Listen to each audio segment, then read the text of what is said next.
کر لینا، حشر کا انتظام کر لینا۔ کچھ سننے اور سنانے سے پہلے، کچھ سننے اور سنانے سے پہلے ہے ضروری سلام کر لینا۔ مسند تدریس پر جلوہ افروز میرے مشرق و مہربان اساتذہ، معزز سامعین، السلام علیکم ورحمۃ اللہ وبرکاتہ۔ آج میں آپ کے سامنے پردے کی اہمیت کے بارے میں قرآن حدیث کی روشنی میں گفتگو کروں گی شعر کے ساتھ۔ نفرت کو محبت کا ہم جام پلا دیں گے، نفرت کو محبت کا ہم جام پلا دیں گے، دنیا کے اندھیروں میں ہم اجالا لا دیں گے، دنیا سے مٹائے گا جو اسلامی قوانین کو، اغیار کی سازش ہم ناکام بنا دیں گے، لکھیں گے ہم تاریخ نئی تہذیب حیا سے، اور درس حیا ہم دنیا کو سکھا دیں گے۔ معزز سامعین اکرام، پردہ یعنی چھپانا، کور کرنا، یہ عورت کی عزت کو بڑھا دیتا ہے، عورت کے وقار کو بھی بڑھا دیتا ہے۔ یہ حقیقت کسی پر پوشیدہ نہیں کہ پردہ اسلامی احکام میں خصوصی نوعیت رکھتا ہے۔ دنیا کی کسی قوم میں پردے کا ایسا احترام نہیں جیسا ہم مسلمانوں کے پاس ہے۔ یہ بات اظہر الشمس ہے کہ عورت کی قدر قیمت نہ تھی، وہ انتہائی ذلت اور پستی کا شکار تھی۔ دنیا کے تہذیب میں عیاشیوں کا سامان سمجھا جاتا تھا۔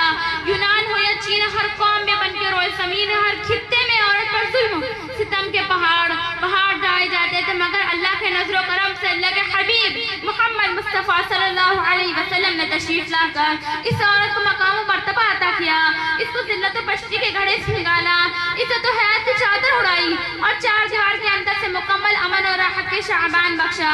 پیارے آقا حضور علیہ السلام نے تمام حقوق عطا کیا، اور ساتھ ہی ساتھ پردے کے زیور سے مالا مال کیا۔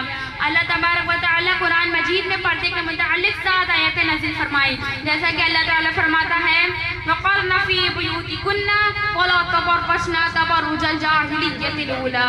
اللہ تعالیٰ فرماتا ہے تم اپنے گھروں میں ٹھہری رہو اور پہلی والی جاہلیت کی طرح بے پردہ ہو کر نہ پھرو۔ معزز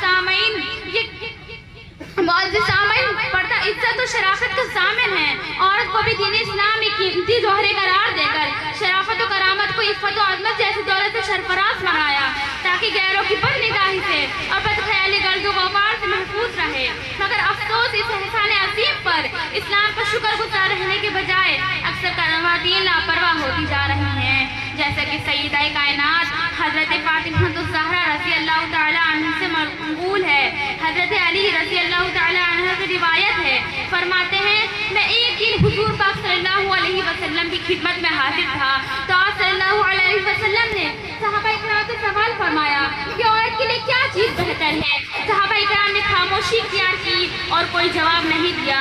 جب میں اپنے گھر پہنچا تو حضرت فاطمہ الزہرا رضی اللہ تعالی عنہ سے سوال کیا تو انہوں نے فرمایا عورتوں کے لیے پردہ ہے جو کہ مردوں کو نہ دکھے اور نہ تم مردوں کو دکھو، جیسے کہ سیدہ کائنات حضرت فاطمہ الزہرا رضی اللہ تعالی عنہ صلی اللہ علیہ وسلم کی چھوٹی صاحبزادی ہیں، جو کہ آپ صلی اللہ علیہ وسلم آپ سے بہت محبت کیا کرتے تھے۔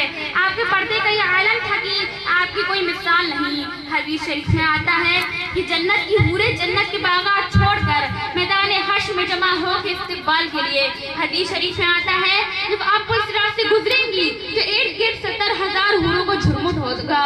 معزز سامعین، یہ کس سے کیا جا رہا ہے؟ صرف اور صرف آپ بہت پردہ کیا کرتی تھی۔ حضرت ابو ہریرہ رضی اللہ تعالی عنہ سے منقول ہے، حضور صلی اللہ علیہ وسلم نے ارشاد فرمایا کہ عورت جب 5 وقت کی نماز پڑھے، اپنی عزت و آبرو کی حفاظت کرے تو جنت میں جس دروازے سے چاہے داخل ہو جائے گی۔ اس حدیث سے یہ معلوم ہوتا ہے کہ عورت جب 5 وقت کی نماز پڑھتی ہے، اپنی عزت و آبرو کی حفاظت کرتی ہے تو جنت کی بشارتیں ملتی ہیں۔ اللہ تبارک و تعالیٰ سے دعا ہے کہ مجھے اور آپ تمام کو پردے میں رہنے کی توفیق عطا فرمائے، آمین۔ وآخر دعوانا ان الحمدللہ رب العالمین۔ میں اپنی تقریر شعر پر ختم کرنا چاہوں گی۔ ہوا کا موسم بتا رہا ہے وہ زلف اپنی لہرا رہے ہیں، ہوا کا موسم بتا رہا ہے وہ زلف اپنی لہرا رہے ہیں، سواری طیبہ سے چل پڑی حضور تشریف لا رہے ہیں۔ السلام علیکم ورحمۃ اللہ وبرکاتہ۔